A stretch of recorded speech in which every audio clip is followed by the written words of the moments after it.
justamente el trabajo rural, la chacra, la gente había perdido casi todo, no podían pagar. Y fue un hombre muy, muy inteligente, Francisco Quirós. Se propuso 3 cosas: la educación, el rendimiento, sobre todo en lo rural, de que nadie plantaba nada, en aquel tiempo se plantaba trigo y se plantaban otras cosas. Es decir, la gente no tenía dinero, no podía, y entre los robos y asaltos, estaba todo por el suelo. Y a lo que se libró de eso, él quiso, fue un hombre muy adelantado, muy inteligente, quiso 3 cosas. Una, la educación, en primer lugar. Otro, la economía, sobre todo la economía rural, la zona rural que estaba descuidada. La gente totalmente endeudada. Y entonces iba a aprovechar salir de la guerra, de la lucha, y no hay que olvidarse que no había alambrado en aquel tiempo, imagínense lo que era. El robo era espantoso. Se hacían gavillas, ya no tenían ni siquiera que abrir una portera. Yo una vez discutía hay gente que dice que las dictaduras son iguales, qué esperanza, ni parecidas. La Torre, por ejemplo, no tiene nada que ver con Santos, ¿no? Y yo comenté un día, un muchacho, era muy izquierdista, pero eso era cosa de él, no tiene nada que ver. Y entonces dice, sí, la Torre alambró en Uruguay. Digo, ¿sabés lo que estás diciendo? Lo que es el alambrado en un país chico, que la riqueza de las vacas y ovejas, ¿sabés lo que es no tener alambrado? Digo, gracias a eso se acabaron los robos, se acabaron los asaltos, tremendo. Que sucedía con los charrúas, por ejemplo, que eran nómades, había charrúas bien y otros que no tanto. Y lo culpaban a Rivera de querer ser lo pero lógico. Cuando Rivera llegó a la presidencia, y todo gracias, tenemos esas 2 razas, buenas, excelentes hasta ahora, traídas por los ingleses y los vascos, que fueran los lanares finos de peligro, que hasta ahora son los mejores, y el Jerez, que hasta ahora es lo mejor. Y todos los días recibía Rivera, siendo presidente, detalles pidiéndole que pusiera orden, que no se podía poner. Es decir, Rivera ya no era presidente solo de los charrúas, que no eran tantos como ellos, eran los menos. Y los charrúas nómadas eran brevísimos cuando formaban barras para robar. Imagínense ustedes que las propiedades rurales se medían más o menos de la piedra que el árbol no había alambrado. Entonces te robaban lo de uno y lo del vecino y tal. Y entonces yo le explicaba, digo, ¿no te das cuenta de lo que es tener el alambrado? No hay alambrado en un país. Un país de vacas y ovejas, felizmente que estuvieron. Se terminó mucho eso con el alambrado, por supuesto, que fue obra de la Torre. Ya, la Torre lo dijo que era un dictador y mató gente. Bueno, había, pero no se puede comparar la dictadura de la Torre con la de Santos. Santos es un despatifo con el dinero del pueblo y con él. Tenía muy buen gusto, eso sí, las casas y los muebles eran una belleza, ¿no? Pero dispuso de mucho dinero de la gente. Y la Torre era un hombre sobrio completamente, que le rogaron que fuera a atender la presidencia porque no se podía. Y él, el día de su orgullo, quedó contento que lo buscaran, pero él no buscó ni hizo ningún, como diría yo, una toma de fuerza. Le fueron a pedir en la casa que vivía en casa del suegro y aceptó. Y el único dictador que yo conozco que renunció, cuando lo quiso y no le hacían caso, se retiró. Bueno, pero no son comparables, ¿no? Bueno, ahora este hombre tenía la gran idea de, dando la educación, el control, como ya digo, de la zona rural que estaba muy pobre, y la construcción de pueblos, digamos, en la zona sobre todo en la frontera con Brasil, porque siempre se tenía miedo a las invasiones brasileñas, y entonces construyeron muchas cosas, incluso antes de fundarse 33, el agrimensor Travieso vino de hacer el plano de Río Branco, se llamaba Villa Artigas, me parece, Villa Artigas. Bueno, terminó este hombre de hacer el trazado de la Villa Artigas y vino para 33, así que son casi paralelas, a hacer la primera, ¿cómo que se dice? Sí, el primer trabajo del amanzanamiento. Y salió todo bien. Ahora, cuando la fundación del pueblo, cuando vino Giró y no había pueblo, por supuesto, todavía, hizo un viaje tremendo, un hombre en aquel tiempo, en carruaje, llegaron y el olivar estaba crecido. En noviembre de 1852 tuvieron trabajo para pasar los carruajes, pasaron y se quedó, vino el 14 de noviembre de 1852, que andaba ya con ingenieros, con agrónomos, con gente entendida, quería ver la productividad de las tierras, cómo eran, llevaban muestras. Fue una presidencia muy diferente a lo anterior. Él quería salir de la parte de política, si se quiere, y de todo ese problema que había habido con guerras y la gente fundida, no tenían dinero. Entonces, lo primero que hicieron, después de la fundación, del viaje de él, pasaron por acá, justamente, que no había pueblo, y los que estaban probando y llevando pruebas de tierra, vieron que era excelente acá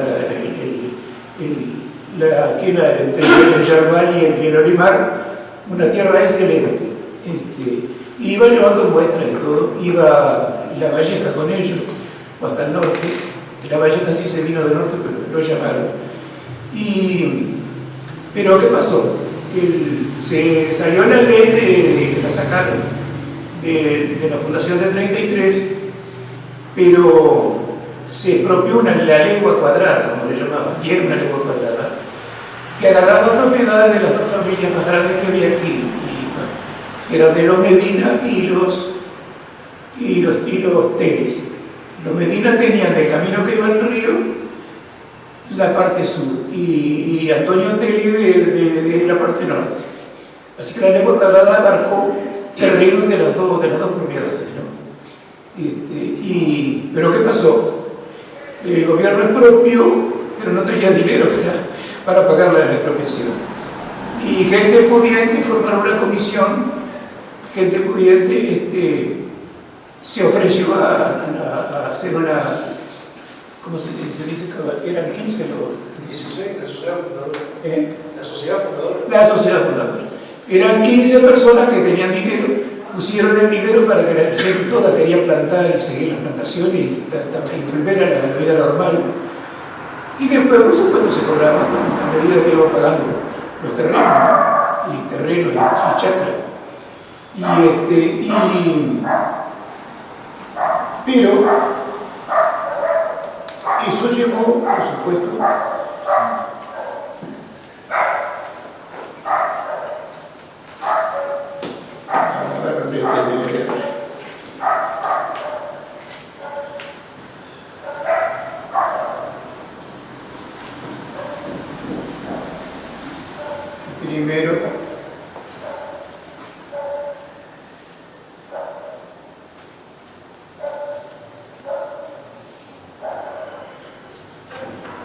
primero relata ya que y había una cosa muy importante que todos reclamaban y que debido al pero la fundación del 33 había que acortar la enorme distancia que había entre Minas y Melo. La gente lo veía que era que ahora y en aquella época con los vehículos del tiempo era un problema bárbaro. Entonces cuando vino acá y vio el lugar, vio que era el lugar ideal para justamente eso que todo el mundo reclamaba, de dividir. tuvo mucho que ver en la ayuda del padre Reventós, que se creía que era cuando se fundó, que se creía que era el autor del proyecto de fundación. Pero se notaba, no se podía negar, que no podía haber sido Reventós, porque en el proyecto no había ningún comentario de la capilla, y era un gran sacerdote, y que acá no se podía haber olvidado de la capilla. Y después dijeron que el proyecto había sido hecho por Dionisio Coronel, evidentemente. Y era cierto, sí. La capilla fue agregada después por otros legisladores que la agregaron. No cabe duda que no fue por esto. Pero había un parentesco del padre Reventós, del antecesor del doctor Oliveres, creo que tío abuelo, tío bisabuelo, y gente que lo defendían mucho, pero no empieza a preguntar, es posible cómo era con su enorme poder que tenía de la iglesia de Reventós, que él mismo en una volanta, aquellos viajes tremendos, él no quería ceder, no quiso. Así que cuando se fundó el pueblo de Minas como se llama al principio, los sacerdotes de allí pidieron que dejara la parte que había correspondido a ellos, y ya él trabajaba mucho menos y tenía menos trabajo, que se lo entregaran a la iglesia de Minas, ¿no? Y él protestó, reclamó y no dejó, y no le permitieron en general. Recién abandonó todo cuando se fue de vuelta para España. Era un religioso que no tenía recorría toda la volanta, fuera el tiempo que fuera, llevando los sacramentos, haciendo los matrimonios, bautizando niños, y no quería ceder. Ahora este hombre se adelantó mucho en la época, ni que hablar, giró, y voy a leer ahora la ley.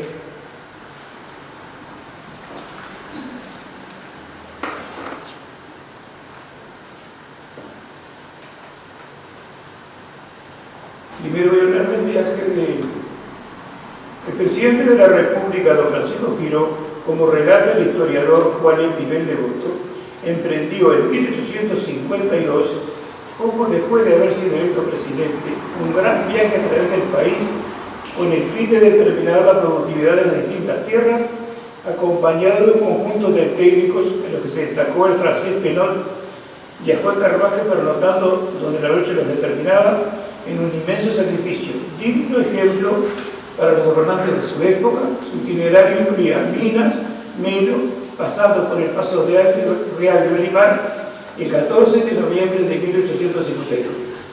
Luego de descansar por la noche en la casa de la viuda de González, cerca de Olimar, tuvieron de esperar que se efectuase el paraje de los caballos y los carruajes, atravesando el río Urbote, pues estaba crecido.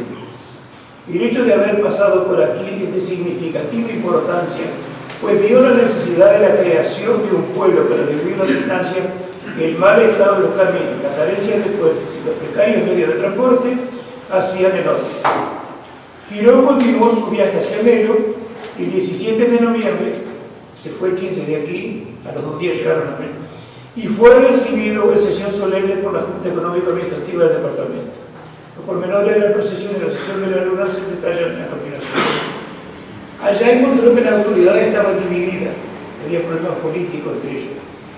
Hubo 2 comisiones que recibieron al presidente que no se llevaban entre ellos. Y él lo tranquilizó y le habló y bueno, pero fue bien recibido, pero había 2 comisiones, unos que estaban en contra de otros, ¿no?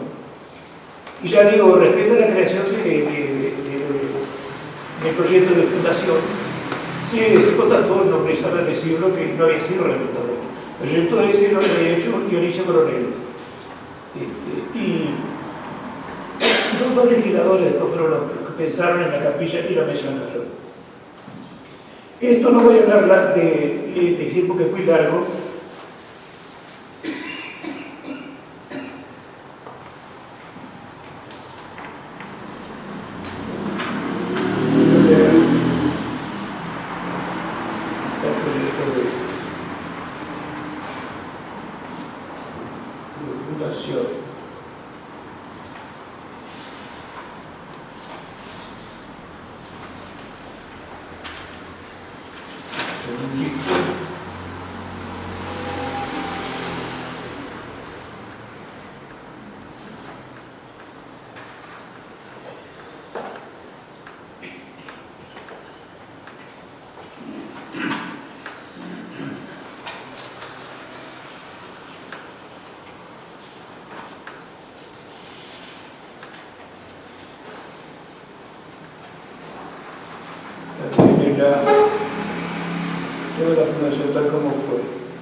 En marzo de 1853 se dicta la Ley de Creación del Pueblo conforme al proyecto presentado anteriormente por el senador de Cerro Largo, Dionisio Coronel, con las modificaciones mencionadas en el artículo 3. Dice así: en el Senado y Cámara de Representantes de la República Oriental del Uruguay, reunidos en la Asamblea General, decretan con valor y fuerza de ley, artículo 1, en la confluencia del Yerbal Grande con el río Limar, inmediato al ángulo formado por las márgenes izquierdas de uno y otro río, sobre un área superficial de una legua cuadrada, se creará un pueblo que se denominará el de los 33. Artículo 2. El Poder Ejecutivo mandará delinear y dividir un nuevo pueblo en solares y chacras por una comisión que se asociará al efecto a otra de la Junta Económica Administrativa del Departamento. Artículo 3.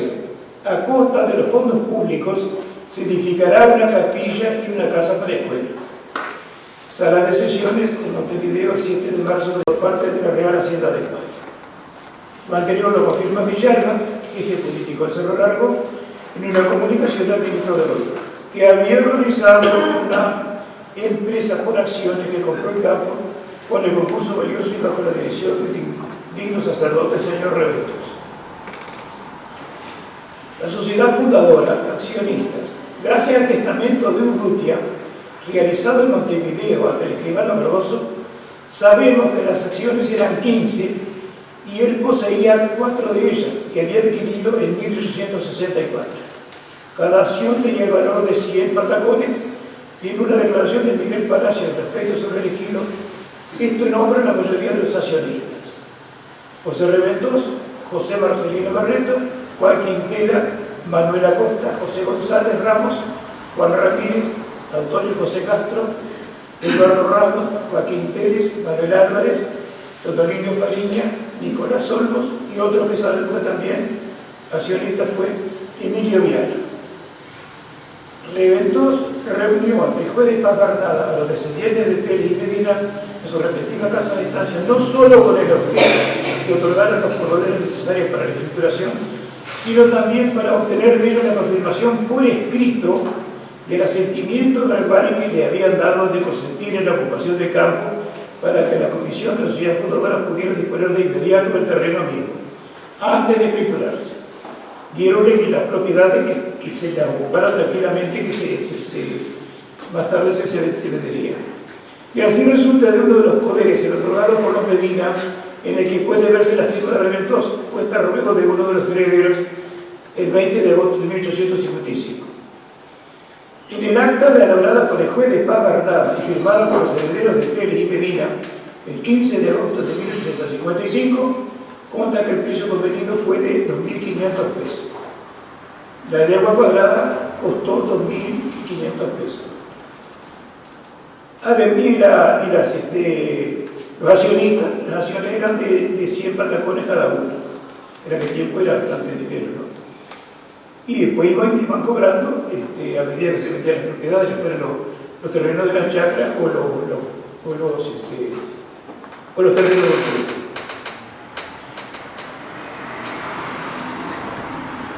Además de la comisión designada por Reventos para la adquisición de la legua cuadrada, que estuvo integrada, como ya dije, por José Bernada, Eduardo Ramos y Miguel Palacios, se constituyó después la comisión formada de la sociedad fundadora, cuyo presidente fue el padre Reventos, y se acostumbró a darle siempre la presidencia al párroco del lugar.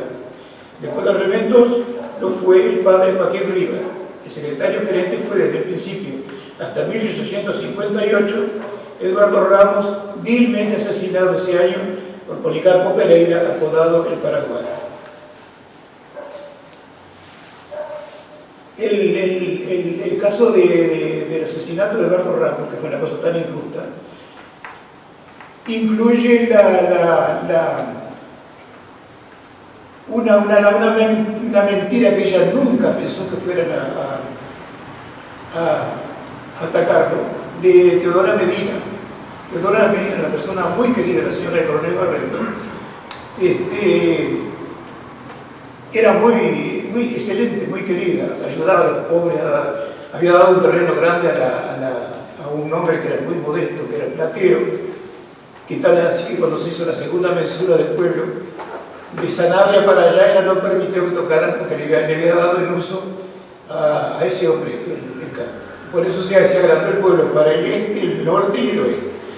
Y ese otro mucho después, porque no quería que dejara de vivir allí. Entonces sucedió lo siguiente. Doña Teodora, que no era nada miedosa ni estaba acostumbrada a tratar gente brava, acostumbraba a ir en su caballo, un caballo negro, un Picasso precioso, acompañado de una criada, una morena, que la criaba de chiquita, que me encantaba en un petizo. Entonces acostumbraba a ir a la chacra de Martínez, cruzando el río mucho para allá, contra el Yerbal, y pasaban la tarde por lo general y volvían en tarde. Ahora, por el Paco Pérez, el famoso Paraguay, que era terrible,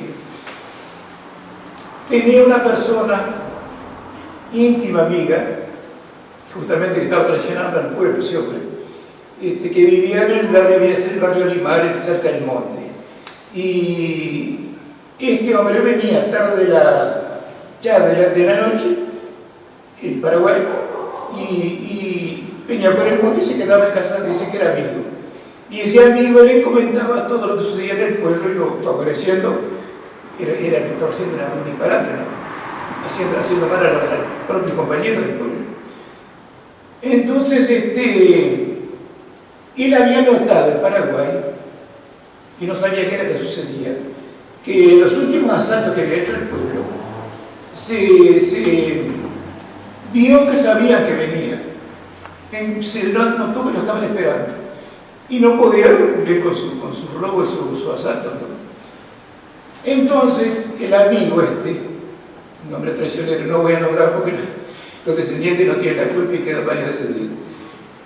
Le dijo, no, lo que pasa es que tiene que cuidar, dice, Teodora Medina usa el catalejo del marido y saben, te ven de lejos cuando llegas. Bueno, dice yo, sí, eso es lo que está pasando. Ellos ya saben que vos venís. Entonces, el Paraguay fue y la cuidó. La señora iba con la morena, la criada, iban a lo de él y volvían de tardecita del caballo. Entonces, cuando ella fue a pasar, él le salió al camino. Ahora, doña Teodora no se asustó ni se achicó, ¿no?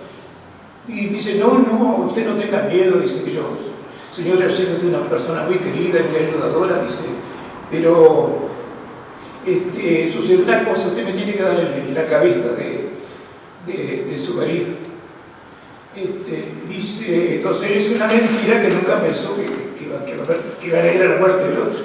Dice, está equivocado, yo no tengo el catalejo de mi marido. Dice, lo tiene el juez, que el juez era Eduardo Ramos, juez de paz, persona buenísima, ayudador, sabía algo no era una dimensión cercana, pero se había estudiado. Porque Travieso se enfermó y no alcanzó a medir las chakras. Y este hombre hizo un esfuerzo tremendo, hizo lo que pudo y midió y midió. Entonces le dijo, no, yo no lo tengo, usted está equivocado, lo tiene el juez. Entonces, nunca pensó ella que le fueran a atacar al juez. Y entonces se acordó, cuando se fue a despedir, que la morena había oído todo y estaba mirando la criada. Entonces le dijo, dice, la miró y dice, y vos cerrá el pico. Dice, porque mirá que si llego a saber que contaste lo que hablamos con tu patrona, te vamos a llevar al monte y te vamos a cortar la lengua con un cuchillo. Entonces le quedó con los ojos como dos dios, le diría cualquier cosa, pero lo que sucedió, se cayó en la boca. Entonces, ¿qué sucedió?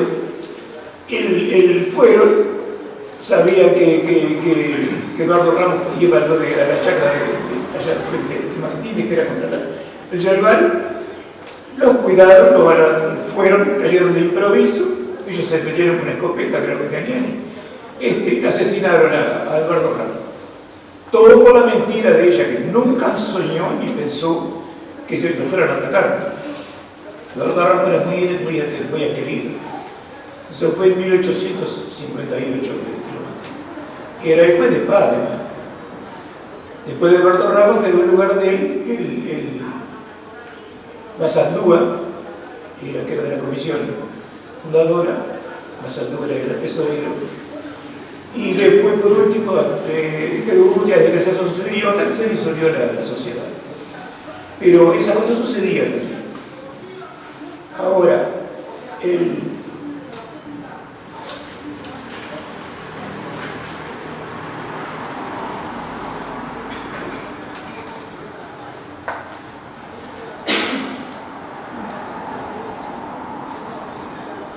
voy a leer una de los recibos que daban la sociedad fundadora cuando vendían los terrenos, porque yo no sé si era por ignorancia o cuando no se daban cuenta, que afirmaban allí, yo tengo en mi casa, afirmaban que tenía todo el valor de escritura.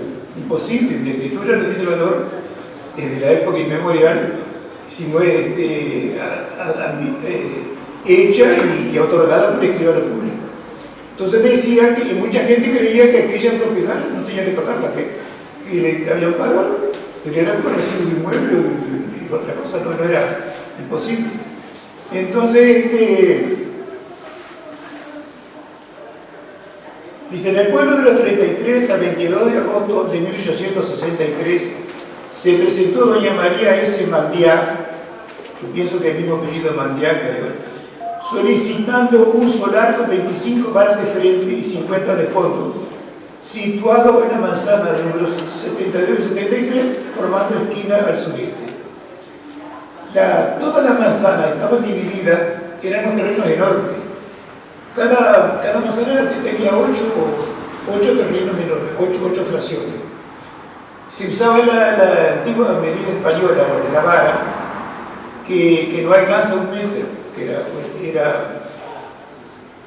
no me acuerdo cuánto era bueno, entonces los frentes de las casas tenían solo 4 terrenos, 4 de 50 varas, 4 fracciones de 50 varas para el frente. Y para el fondo eran enormes, eran 100 varas. Eso no quiere decir que la compraban y dividían y vendían una parte, pero todas las manzanas eran así. Es decir, que en la esquina a la otra no había 100 metros en las casas. Era 85, 90, algo así.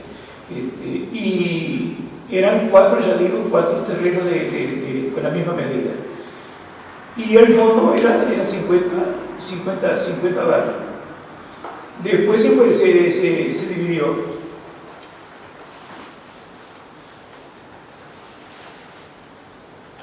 La comisión, en virtud de las facultades que le son conferidas, hace venta de dicho terreno por el precio de 15 pesos 5 reales, moneda nacional, con más 2 pesos por la escritura, que hace la suma de 17 pesos 5 reales, cuya cantidad ha satisfecho la solicitante al tesorero don Anselmo Basaldúa, quedando desde luego en plena posesión como dueña absoluta de él, con opción a disfrutar de los montes del ejido para llenar las necesidades de su casa, no quedando por esto autorizada para destrozar y cortar para negocio, quedando en la obligación de doblarlo o cercarlo en el término de 1 año a contar desde la fecha de esta escritura, so pena de perder el derecho de posesión. Dado y sellado con el sello de la comisión, en el mismo día, mes y año sirviendo en presente como todo el vigor de escritura pública. Tomás Llobet, presidente accidental, recibí el importe del solar a que se refiere a este documento. Anselmo Basaldúa. Anselmo Basaldúa era tesorero, un vasco muy culto, muy bien, que entre otras cosas había quedado mal con Urrutia, después no se daba. Una vez que lo quisieron reconciliar, y creo que estaban en el juzgado, y luego le dijeron que no, que hay que dejar a ver. Le dijeron a Basaldúa, no, pero ¿cómo se van a pelear? Ustedes los dos son vascos y son... Y dice, sí, dijo Basaldúa, Los bancos somos buenos, sí, pero cuando somos chorros somos mucho más porquería. Digo, es que no me lo cualquiera, así que yo con Urrutia no quiero saber nada. Y Urrutia rojo de Lara se aguantó el insulto, ¿no? Urrutia tenía, ¿cómo voy a decir? A mí siempre me critican porque dicen, vos sos defensor de Urrutia. No soy defensor de Urrutia.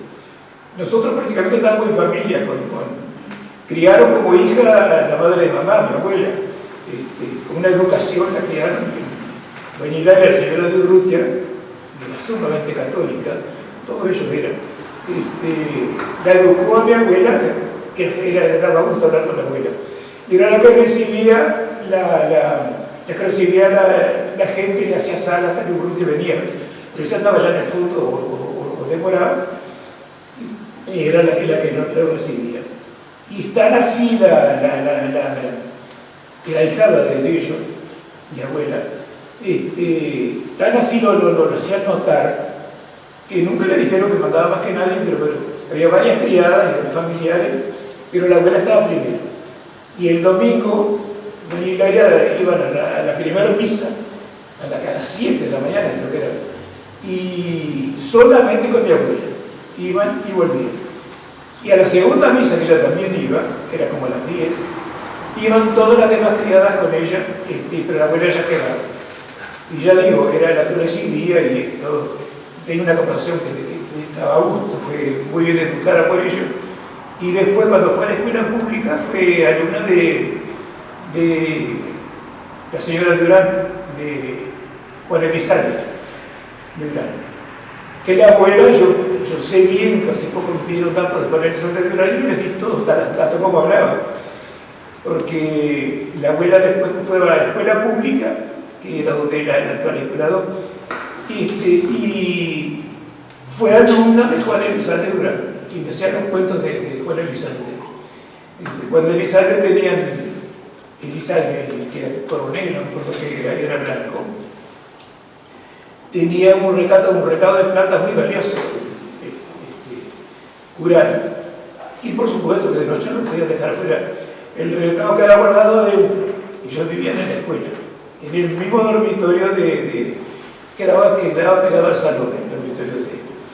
Entonces, no hay que olvidar con la brutalidad que era la enseñanza en aquella época, y la máxima era la letra no sabe letra. Esto es una barbaridad. Es decir, que no se trataba de que ella fuera mala, ella tenía que responder a lo que se usaba en el tiempo. Además, tenían algunas alumnitas que no eran livianas, no nos podía dejarse manejar. Bueno, y la abuela se reía y contaba que cuando algunos empezaban a molestar y a hacer la vida imposible, le decía, bueno, comportate porque te voy a dar una somanta. Y la famosa somanta era una paliza. Ella cuando pasaba algo, ella también aguantable, y entraba al cuarto del marido y traía el relente de plata de él, de uranio, y le daba unos buenos chirlazos. Esa era la somanta. La abuela se reía, y digo, pensar que la abuela me contaba personalmente, ella decía que no era mala, que era la norma, y que ella no podía demostrarse débil porque le pasaba por arriba, ¿no? Y tanto ella como gran maestra, como la hermana, Fermina Elizalde de Crescencio, que era la abuela de Felipe, creo de Crescencio, las dos habían hecho una preparación especial para los pocos muchachos que iban a estudiar a Montevideo, que si iban era porque tenían familia, tenían casa donde estar, porque no había pensión en aquel tiempo ni nada de eso. Entonces, ¿qué pasa? Al no haber preparatorio, tenían cuarto, les hacían una preparación especial, esas mujeres se habían especializado, porque al entrar a la facultad les tomaban una especie de examen. Y ellas dos estaban preparadas, pero preparaban a los muchachos, y todos salvaban casi siempre, ¿no? Cualquiera de las dos. Entonces era muy importante, eran grandes maestras, Juan Elizalde y Fermina Elizalde de Crescencio. Pero la enseñanza era así. La famosa somanta, igual que psicológicamente, lo espantoso que era, que les ponían un gorro con orejas de burro, si lo aprendían, eso es espantoso. Escúcheme, una ofensa muy chiquitín. Eso no se haría jamás nunca, y uno permitiría. Pero estaba todo de acuerdo que sí tenía que serlo.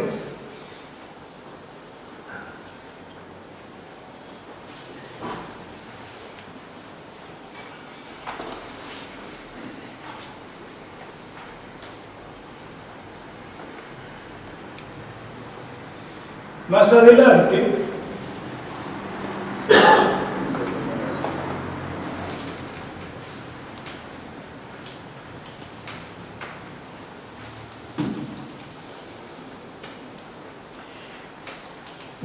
está la fotocopia del recibo original, pues junto al comentario de la primera escritura de Urrutia, 1 de septiembre de 1866, de este mismo terreno vendido a Francisco Barañano. Con los solares no hubo problemas, pero sí con las chacras. Desde 1855 a 1858, el propio Ramos, trabajador incansable, se vio obligado a amojonar las chacras como pudo y con los elementos de que disponía, pues no olvidemos que Travieso no alcanzó a mesurarlo. Al venir familia a establecerse, se hacía imperioso entregarle la parcela, pues tenían que poblar, plantar las chacras, mantener lecheras y caballos y no había agrimensor. Todo se transformó en un desorden donde muchos no sabían exactamente los límites de sus propiedades, los propietarios poblaban donde les gustaba y muchos no respetaban los límites. A fines de 1861 fue llamado por las autoridades Máximo Morín y Brun para hacer una nueva delineación del pueblo y mesurar las chacras por primera vez. Por esta mensura, terminada en 1862, el pueblo quedó conformado por 121 manzanas. Fue la segunda mensura. De la plaza hacia los 4 puntos cardinales quedaban 5 manzanas. El pueblo era un cuadrado de 11 manzanas por lado. Sus límites eran Joaquín Artigas al norte, Juan Ortiz al este, Juan Rosas al oeste y Gregorio Sanabria al sur. Por esta segunda mensura de 1862 se comprobó que la plaza tiene 10 varas más del lado de la jefatura y de su lado paralelo, y se constató un excedente de 551 cuadras de campo de Medina, casi nada, y 104 de Teles. Se dejó la plaza como estaba, pues ya estaba rodeada de población. Según Urrutia, Amorín y Brun partió de puntos diferentes de mensura, cosa que se comprueba comparando los planos, y de ahí surge la gran diferencia.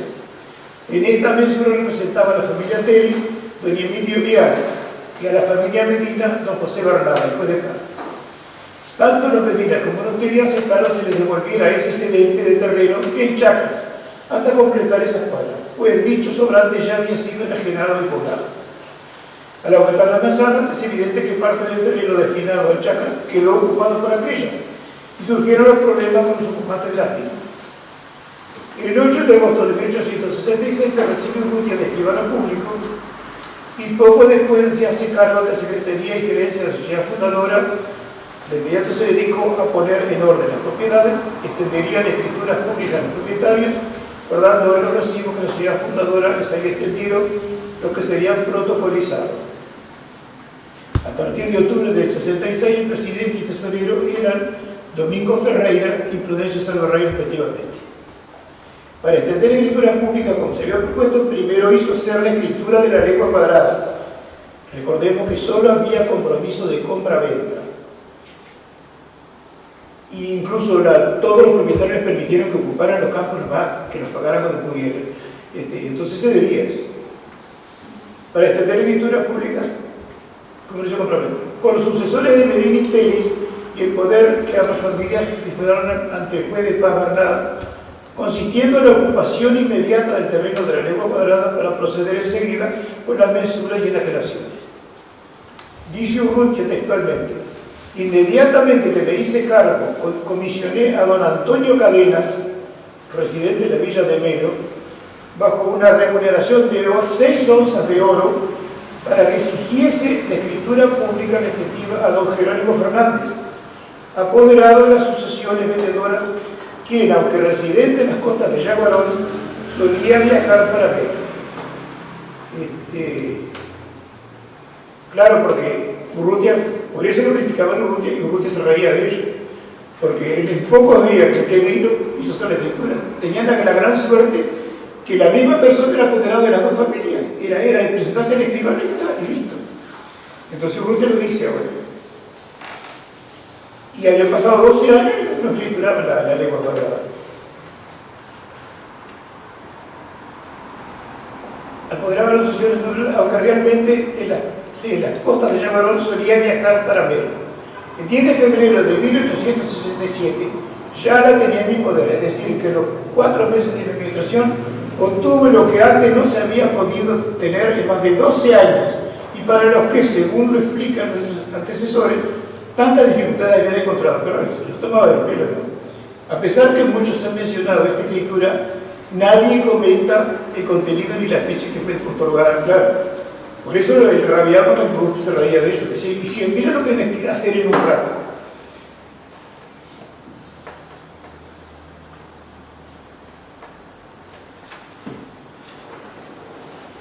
Gracias a la copia de un documento facilitado por Amílcar Brun de la venta de 2 solares hechas por Urrutia, este menciona detalladamente esta escritura. Fue realizada por el escribano Evelio Muñoz, un escribano muy importante de Melo, el 4 de febrero de 1867, y tomada razón por el mismo el 6 del propio mes y año, y conforme la nota de esta relevada conventa, se refiere a las enajenaciones realizadas por la sociedad fundadora. Dice Urrutia que la legua cuadrada equivale a 2.656 hectáreas, 37 áreas y 16 centiáreas. Pocos días después, Urrutia ya tenía una copia de ella. Este documento, de mayor importancia en la historia del lugar, da origen a todas las demás escrituras realizadas en el pueblo y las chacras dentro de la lengua cuadrada que se apropió. Con este respaldo legal incuestionable, Urrutia, con gran conocimiento de las leyes, una enorme capacidad de trabajo y su innata tendencia al orden, pudo resolver los problemas existentes referentes a límites, derechos y obligaciones, cosas que en los 12 años anteriores nadie había hecho. Pero no perdamos de vista lo siguiente: Urrutia le hacía un gran favor a los propietarios al extenderle la escritura legal, se favorecía a sí mismo, pues cambiaba las escrituras por los recibos de la sociedad fundadora que se había extendido, donde estaban los derechos sobre el ejido. De esta manera, no podría presentar dichos recibos reclamando esos derechos cuando él hiciera valer lo suyo. Al tomar posesión del ejido, parte de cuyos terrenos empezaba a comprar. Claro, vienen los pleitos del ejido famoso, que fue una ambición de Urrutia, ahí sí, estuvo horrible. ¿Cómo sería que el abogado José Pedro Ramírez no le pudo salvar?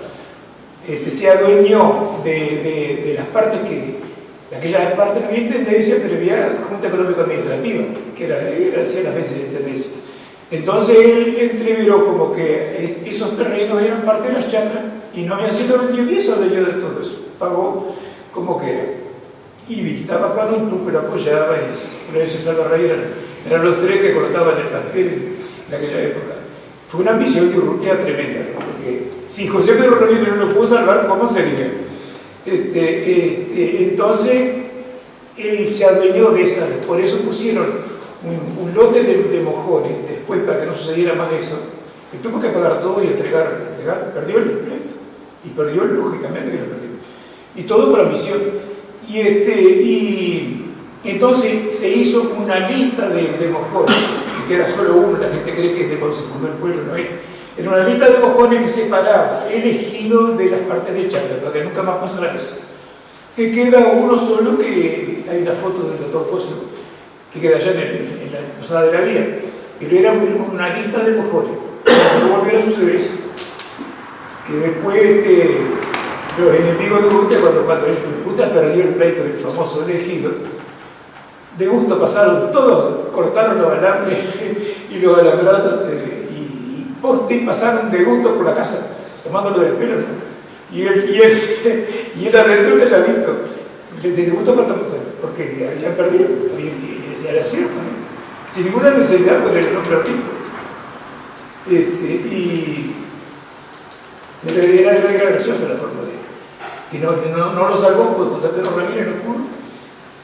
Y bueno, otra cosa que él tuvo, por ejemplo, nunca a pesar de sus picardías, jamás, y podía haberlo hecho, jamás hizo matar a nadie, si no se sabría. Y con el poder que tenía y la amistad con jueces y todo, 2 veces tuvo un atentado de muerte, que era la misma persona las 2 veces. Una vez venían cuando ya la línea férrea había llegado a Nico Pérez, que era muy cómodo, antes ya nadie quería meterle un carruaje, ya tenía un carruaje muy bueno, carruaje que me había regalado el general Santos, un break precioso carruaje, lástima yo nunca lo vi, pero sí porque me contaba la abuela y todo. Y entonces ahora ya se viajaba, que tenía un coche bueno, carruaje, buenos caballos, iban de aquí a Nico Pérez en su carruaje, no tenían que tomar diligencia, antes era todo un día en el tren o dos.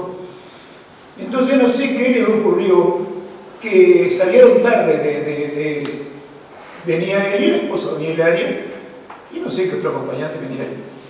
Y venía otro a caballo que era como una guardia que llevaban recostado. Y salieron tarde de Nico Pérez y lo agarró la noche enseguida. Y los coches antiguos, todos, como ustedes saben, tenían las linternas de farol con una vela y una. Que la gente decía, como decía papá una vez que salió la volante de mi abuelo, que salió de noche que no alumbraba nada, decía papá. Pero es que no era, la gente creía que no era para que lo vieran. Cuando veían de lejos una persona, si era sordo, un anciano, la luz blanca sabía que el carruaje venía, que había que cuidarse. Y si veían una luz roja redonda, que ya venía bien el carruaje, que era obligatorio prender de noche en Montevideo, sabían que el carruaje iba. Bueno, entonces salieron con el ruido de las patas de los caballos y piedra, y no se oía si la persona se arrimaba, y ya era de noche. Entonces el tipo se adelantó y metió la mano debajo de la capota con un arma, y de ese lado venía una señora, no venía Urrutia, del otro lado. Ella alcanzó, increíble, ¿no? Alcanzó a agarrarle la mano en el momento que tiró el tiro. Entonces tiró la explosión y fue que pararon, se dieron cuenta que estaba alguien, y él disparó para el monte, no lo pudieron agarrar. Y no le hicieron nada, y ella le salvó la vida al marido. Bueno, y un tiempo después, la misma persona,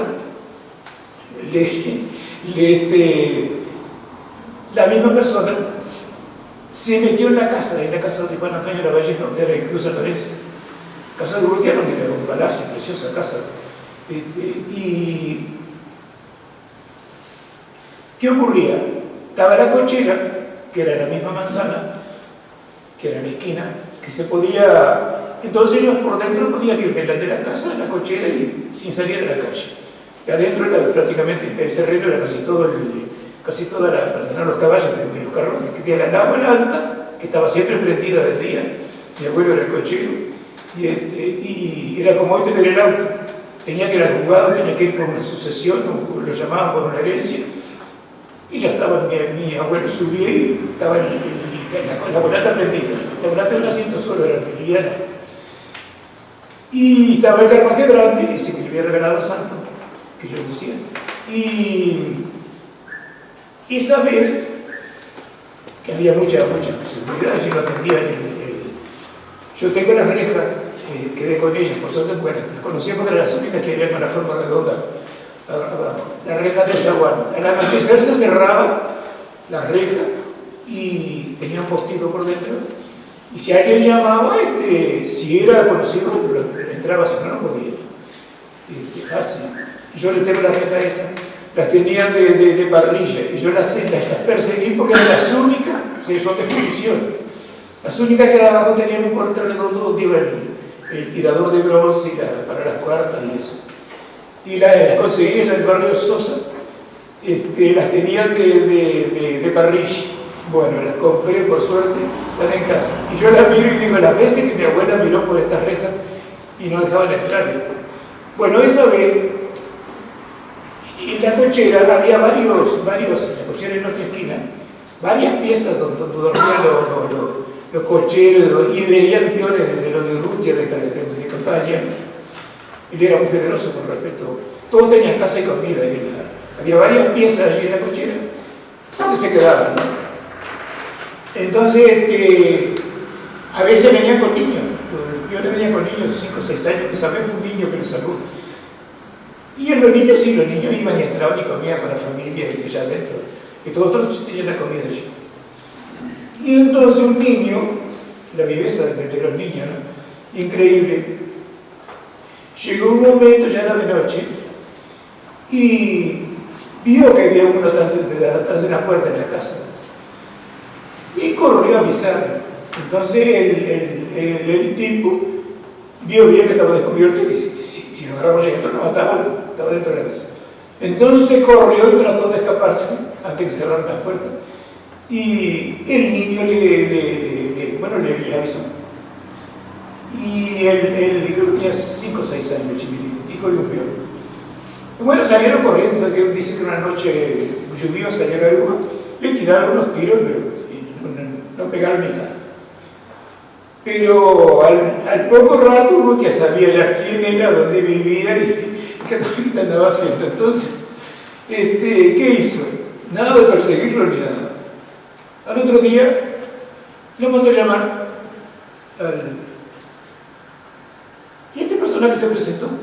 Entonces le digo, decime una cosa, dice, vos me perseguiste, dice, yo no tengo nada contra vos ni te conozco prácticamente. ¿Quién te mandó a vos? Te mandaron a matarme. Y dice, sí, es cierto, pero no le preguntó ni quién era. Bueno, dice, ¿cuánto te pagaban? Dice, tanto. Y dice, bueno, vení, abrió la caja fuerte, le dio el doble de plata, nunca más lo persiguió, quedó amigo del conocido. Era la forma más práctica de no se meter a agarrar los tiros, ¿no? Sí, señor, y después lo trató el resto de la vida. Sucedían esas cosas. Bueno, y otra cosa que contaba la abuela, que yo una vez porque el doctor Senande, que era sobrino político, era hijo de Julia Goyeneche, el doctor Senande, que Urrutia le pagó los estudios de medicina, era terrible, hacía cualquier verdura, estaba en la casa. Y un día agarró y se subió a la volante que estaba prendida y le dio unos garrotazos, y el caballo disparó. Disparó, pero no podía ir con él. Yo creo que tenía 2 caballos, los volantes le ponen 2 a veces. Y cuando disparó, fue por Juan Antonio Lavalle, cruzó Lorenzo en la casa. Llegó a la esquina del café, dobló rumbo al colegio, y ahí tomó rumbo a la comisaría. Y ahí se animó un policía, logró agarrar el freno de uno de los caballos y pararon pero rompió la volanta, le deshizo varias cosas. Dijo que lo iba a echar, pero no lo echó, ¿no? Y la abuela me contaba, decía, pero ¿qué le iba a escuchar? Me quedé a poder con él. Los caballos gordísimos, se bañaban todos los días antes de prenderlos en el carruaje. Dice, imagínate que iba a poder. Bueno, y tenía otra norma que me parece increíble, ¿no? Los bañaban a los caballos todos los días. Cuando iban a prender el carruaje, que ya estaban bañados los caballos limpios, venía Urrutia, sacaba el pañuelo de seda blanco, le pasaba el lomo al caballo. Si llegaba a salir una manchita, había que bañarlo de nuevo. No dejaba prender el coche hasta que no estaba. Y